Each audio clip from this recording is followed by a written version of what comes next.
Hey there, and welcome back to PCOS Unfiltered, where we ditch the fads and get real about healing with PCOS.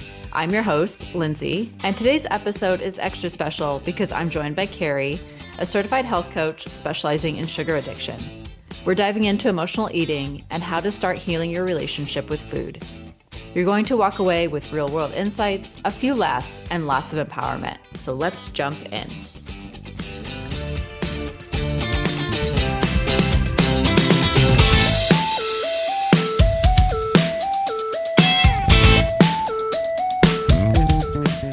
Hello.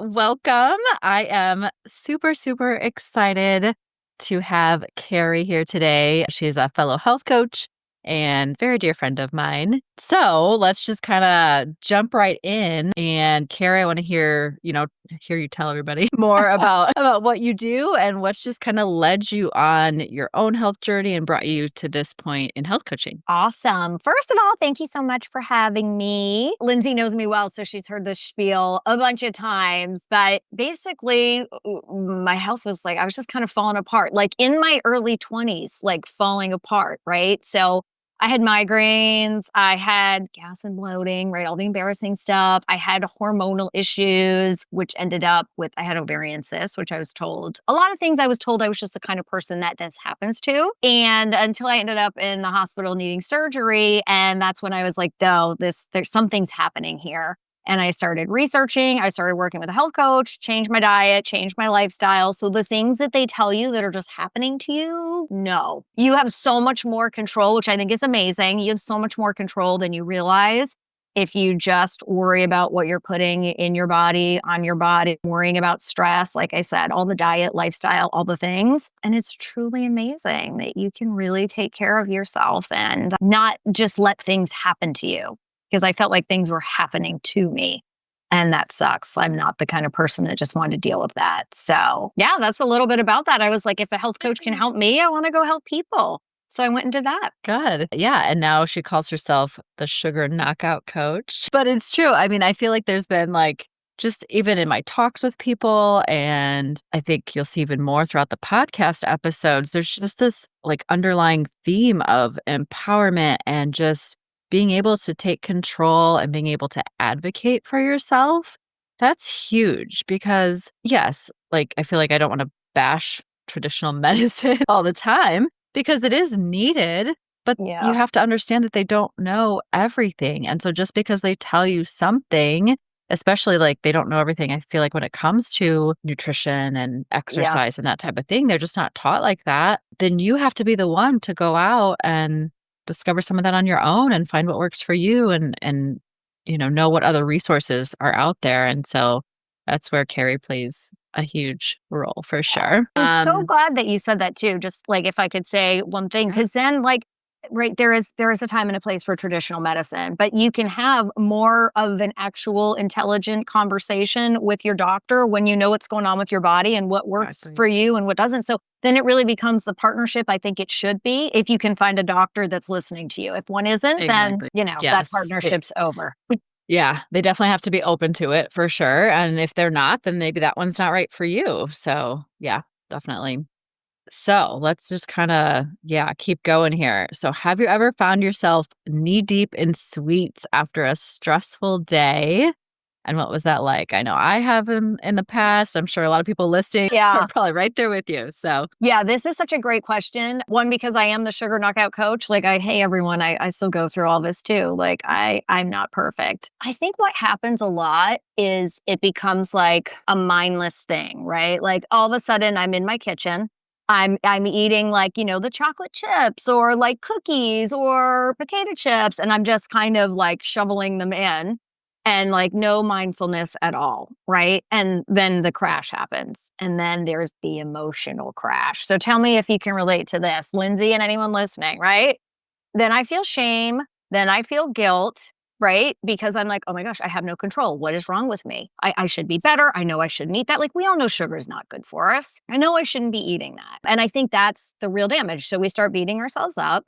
And then because I don't have a coping mechanism to deal with my emotions, or I've been using sugar as the coping mechanism, I go right back into eating sugar and then feeling shame and guilt and beating myself up and eating more sugar. And then it just becomes a vicious cycle. Yeah, for sure. I mean, yeah, Yeah. there's such a huge emotional component to it. It's Yeah. very I interesting. remember as a nurse, like, oh my gosh. I mean, and, I was single and I'd be like after 12, sometimes 14-hour day, I'd come home and I would eat like maybe a decent dinner, but then immediately I'd go to Oreos. That was my big thing. Oh, Yeah. And then uh-huh. yeah. And then you feel like junk after. And I still kept doing it every single time, but it was just kinda like the habit of like, "Okay, I had dinner and now I can have this treat," and then I'd try Yeah. to limit myself to 4 or something, and then you end up eating 4 more. Yeah, and they're done. It's interesting because we just had someone who graduated my program who hadn't eaten Oreos, and she loved Oreos, and I'm like, "Wait till you taste an Oreo now. After your taste buds are changed, after you know what you know," and she's like, "It's pure chemicals." I'm like, "Oh, yeah, Uh, I loved Oreos too. There's no sugar I don't love that I yeah. haven't loved in the past." Yeah. Well, yeah, that's a great segue into the next question is what was your relationship with sugar like growing up, even at a younger age, and how do you feel that that impacted you later on? Oh, yeah, that's such a great question because I feel like, especially, like, with my generation, we everybody ate sugar, like, it was just a thing, everybody ate a bunch of sugar, like, my parents had 0 problem, and actually, my mom, still to this day, my mom loves junk food, she loves candy, so we had a ton of it around, and I ate a lot of it. And then as a teenager, got a job and bought all the things with my money, right? I bought candy and chips and fast food. Gummy candy was my absolute weakness. I've eaten so much gummy candy, like enough to last 10 lifetimes, right?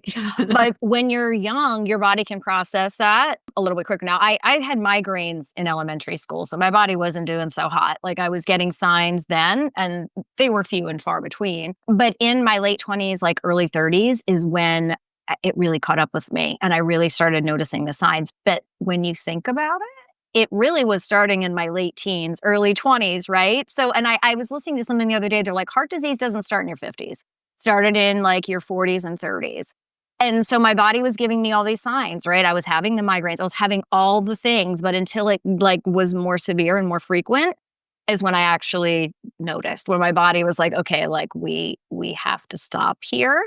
So there's a lot of signs I think along the way that we all just avoid because we think it's normal or we're the kind of person Yeah. that gets migraines. Yep, exactly. Oh my gosh. Yeah. And I was actually just having this conversation with somebody yesterday. Stay tuned for that podcast as well. But yeah, these things that we do to our bodies that we don't listen to, first of all, we're just not listening until we have to listen because something is really going on. But you also just don't realize that what you're doing, now, and we all think we're invincible when we're at that age. Oh yeah. Oh Plus, yeah. yes, I feel like the trend has also been us waking up. I mean, in general, more people Yeah. waking up to what's actually in our food now because it definitely wasn't like that before. And yeah, you learn later on like that all the stuff you did 10 plus years ago is now affecting you for sure. Oh yeah.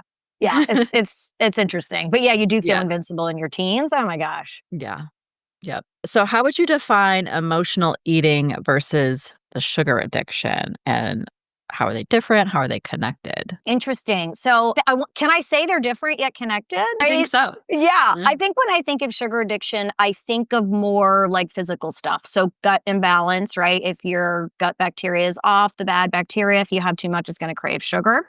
Studies have shown that. So, you're just feeding that and it gets worse. So, that's like physical or a nutrient deficiency. Like you're going to crave sugar when you need some other things. So, but when your gut's out of whack, which I find really interesting, is that so like 80% of our serotonin is made in the gut, our happy hormone. So we have these like physical needs. Our gut's out of whack. We have a nutrient deficiency. Now we're not making the serotonin that we need, and so we're seeking pleasure, and we start using sugar for pleasure. And that's when I think it starts turning into emotional eating because we're not happy the way that we should be. And so, yeah, we get these like little hits of dopamine from sugar. And so we feel really good and our brains are like so amazing. They're like, okay, so like where are we going to get this next hit? Where's this coming from? Right. And so then I think the opposite is true of like someone, then it can go the other way. Like people have just started using sugar to manage emotions, and then the cascade effect of gut issues, hormone issues, nutrient deficiency. And so you can be like, they're like a yin and yang, is how I picture it. Yeah. Yeah. I've said this before, but I'll say it again. We're overfed and undernourished, right? Because Oh, yeah. because we keep getting that hit, from all these nutrient lacking foods, where if we can just increase and improve the nutrients, that we're putting into our bodies, that will help balance some of that stuff out without even thinking about removing some of that stuff Mhm. first, because then your body's like, "Oh, I feel good from this now." And so they're gonna want your body's gonna want more of that instead of the nutrient lacking foods, Yeah, for sure. absolutely. And I love that you said you don't like when people see me coming, they're like, oh my God. Like I go to networking, it's like, oh, I don't usually eat like this. And I'm like, people think I'm sitting there like Yeah. judging what they're eating. It's really funny. And also, I'm like, right I'm there like, with you. just add more nutrients to that plate. It's not Yeah. really about removing. Yeah. Yep, for sure. That's so funny. What are some subtle signs that someone might be emotionally eating without realizing it? So I would say two. So the two big ones to me, and what I see the most is late night snacking ready without being hungry. Like you just feel like you need it, like you were talking about the Oreos. And so really it's a habit. I think because I work with a lot of moms and a lot of like busy women, I think it's the only time like that they get to actually sit and relax. And so they associate whatever they're eating with relaxation, right? So it's like late night snacking that's become a habit because they're getting that little hit, right? Where they're like finally doing Yeah. something for themselves. And the next, I think, is a craving for one specific thing. So it's not the lasagna your mom only makes once at Christmas. Okay, I will eat lasagna one time a year because she makes it and it's amazing. So it's like, I need potato chips right now. I need salt and vinegar potato chips, and I will get in my car and drive for that. That's emotional eating. Mhm. I don't need potato chips.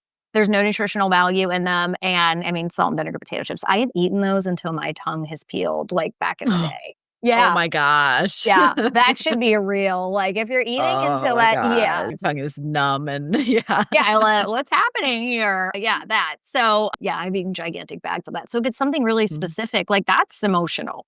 It's not Yeah. like, hey, I need some protein or I'm craving this. It's like, I need that right now. Yeah. So, Yeah.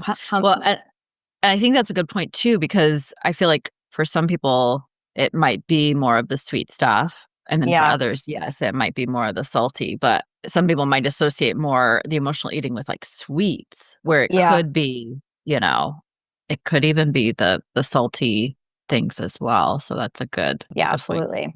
Absolutely. What kind of piggybacking off of that too, what are some other things? I know I have some things I usually recommend. What are some other things like coping wise that could help kind of break that cycle that you would recommend for them to do instead of going to the sweets, Hmm. or the salty snacks or whatever it is? Are there any other things to recommend? Yeah, my favorite one is really pausing, right? And just taking a breath and I don't care, 5 seconds, 10 seconds, 30 seconds, and like really just tuning into your body. Like, what am I feeling right now? Like, like for me, it's anxiety. Like, that was the thing. Like, I'm super anxious and I use food to manage my emotions again, because it gives you that dopamine hit. And I'm like, so one, what do I really need? Like, what's the feeling? And then two, what do I really need? Like, if it's anxiety, is it something I can deal with in that moment, right? Is it having some tea? Is it taking 5 minutes away from my computer? Is it going to meditate for 5 minutes? Is it getting in my car and going for a drive because the people I live with are driving me crazy, right? Like, what do you need in that moment? Because sometimes it's a hug, sometimes it's a call with a Yeah. friend. Like, it's connection. It's not salt and vinegar potato chips, even though Yeah. I think it is. We think it is. And why do you think I mean, we already kinda touched on this a little bit, but I feel like sugar is a lot the go-to a lot of the time. Yeah. Why do you think that is that I it's think sugar it's that because, yeah, I think it's the dopamine hit. I think it lights up pleasure centers in the brain. And Lindsay and I have had this conversation. People have told me you cannot be addicted to sugar. Studies have shown that you can be because it lights up the same pleasure centers in the brain as other addictive substances. Of course, with sugar, it's very temporary, right? It's a little temporary hit. And so your subconscious, like it makes you feel safe, right? It starts to feel like it feels good. It starts to feel safe and it gets comfortable. And so the subconscious is always going to be like, oh, let's do that. Like, I have a feeling I don't like what makes me feel better. And it could be Oreos. It could be salt and vinegar potato chips that break down into sugar. But like for me, it was gummy candy. Like that was my thing. Like, ooh. So we get this feeling. We feel really good. We get this temporary hit. And then we create a habit loop, right? I'm sad. I eat gummy candy. I feel better temporarily. And then when that goes away, I need more candy. Yeah. Yeah. And I know you and I have both had clients that have experienced it, but when you remove those sugars, they get the same symptoms, the same withdrawal symptoms as somebody would from drugs and alcohol. So I think that right there says a lot about how addictive sugar, can be for sure. Yeah. And and I'm like, how are you going to tell me that you can't be addicted to sugar when I'm always like, I'm a recovering sugar addict? Like that makes me happy. And Mhm. like I said, I mean, my mom is still doing it. Like you can still do it your entire life. Yeah. Yeah. So, Yep. yeah. So, how does sugar I mean, we kinda talked on some of this because some of these questions are kinda, overlapping, but how Yeah. does sugar affect mood? We've talked about, but also hormones and energy levels. I think that's huge to Yeah. speak to. Yeah. Yeah. So I know we talked a little bit about mood when we were talking about like not making enough serotonin when we're eating too much sugar, messing with our gut, or getting that little dopamine hit. And then like we have a little crash and that sucks. But that's exactly what happens with energy. It's just happening with our blood sugar instead. And so when we're eating copious amounts of sugar, no judgment because I've done it, our blood sugar spikes. And I know you've talked a lot about this with your insulin resistance. And so insulin comes in just as quickly and brings it into our cells, but then our blood sugar drops. And usually when our blood sugar is pretty low, our bodies send out signal like our blood sugar is really low. We don't like this. We need to go get something that has a lot of sugar to bring our to bring like our energy and everything back up. And so we get on this roller coaster because it's like eat sugar, blood sugar rises, then it drops, eat sugar. And so like all day long, and you have these energy dips and you're exhausted. Or like how many people go to sleep and then you're still waking up exhausted. And this was me forever. You're still Me too. exhausted. And Yeah. so then you need all this caffeine. And then like at 3 o'clock, I needed more caffeine. And then I was Or doing a nap. yeah, or energy drinks. And so it starts like this like what's happening with your mood and energy, it's like so interconnected. And yeah, and like I said a little bit about with the estrogen, it just throws off everything like estrogen levels, cortisone levels, like my cortisol levels, like I mean, my hormones were an absolute disaster when I was eating all of that sugar. But when you cut it out and you start feeling your body, like we talked about, it's things start to come back into balance. I met somebody the other day, I was like, and she's like 20 years behind me in her journey with ovarian cysts. And I was like, if I could tell you one thing, sugar, like cut the sugar. So, Yep. Yeah. yeah. Yeah. Because even when you cut like, for me, it was gluten, Mm. but still, it's pretty much a sugar or, gluten is attached to, these things that contain sugars too. So even just by removing all of that, you're basically removing sugar. There's just this overlying, thing, and there's more Yeah. sugar in so many more things, I think, than Yeah. there was, even back then. Yeah. Back then. Yeah, I I know, know. right? Well, what's so funny too is people But are like, oh, I don't have a sugar problem, but I do drink a couple glasses of wine at night. yeah. Like that's my vice. And I'm like, oh, but that's still sugar. Yeah. You know what I mean? Yeah. Yeah, Yeah. yep. So can emotional eating ever be a healthy coping mechanism, or is it something to just fix? I mean, I like this question. This is Yeah, I'm like, yeah, this is a good one, right? yeah, Because let's be real. Like, so everyone thinks of emotional eating, oh, it's so bad. But we're human and food is emotional, right? Like it's tied to so many things like celebration, culture, memories. Like I have so many great childhood memories of holidays. Like it's all kind of mixed in together. And so yes, comfort sometimes, right? Which and that in itself, I don't think is bad. I think the problem becomes when it's our only coping tool, right? So food is how I deal with stress, how I deal with sadness, how I deal with boredom, how I deal with overwhelm. So then that's not helping. That's not, it's just numbing out. And that's why I talk to my ladies about being curious, right? Like not really judgmental. So again, like what's happening here? Like what do I need right now? And then, so it's not always something to fix, but I think if you understand like why you're eating certain things. So we talk a lot about tuning in our programs, and I know we have a lot of similar things with that. Like understanding why you're doing the things you're doing around food. And then you can see, because I mean, life is really short without a piece of chocolate cake. But if I'm using it to manage all my emotions, I mean, I could eat that chocolate cake in a day if I'm having a bad day. Yeah. Yeah. Yeah, there's, like I know for me, like, I had to really kinda think about this. I mean, it didn't take me long, but, like, just to make that connection, and it was the connection to my mom because we used to bake together all the time. Yeah. And so, I was just get like, if I didn't cook dinner, I still always was, like, baking something, whether it was from Yeah. a box or whatever. Now I do have, like, healthier options, Yeah. but yeah, sometimes you have to do some self-reflecting and, is there Yeah. some type of tie there that's connecting you to something or something Mhm. deeper kind of pulling you into that. And there's nothing wrong with that because then like you said, yeah, whether it's a holiday or a celebration of some sort that you're tied to a certain food, that's great. But when it becomes an everyday occurrence, Yeah. Yeah. I love that you brought up like the deeper stuff. So I have someone who's just graduating one of my programs also, and she was obsessed with Diet Coke. And so we dug a little bit deeper, and it was that growing up, they didn't have a lot of money, and when they started having some kind of like a little extra money, her mom would get a Diet Coke. And she would sit there with her mom and eat and have a Diet Coke. Like, I'm like, that is hugely emotional. yeah, Right. But you yeah, just think like, I just need a Diet Coke and I just need it and I just can't stop. But then you take a step back and you're like, oh, well, that was something I like to do with my mom. And that means something to me. yeah. Yeah. And now her and her mom don't drink Diet Coke. She got her mom off Diet Coke. But, there's so many reasons for food. That's why we need to, just take a look at it.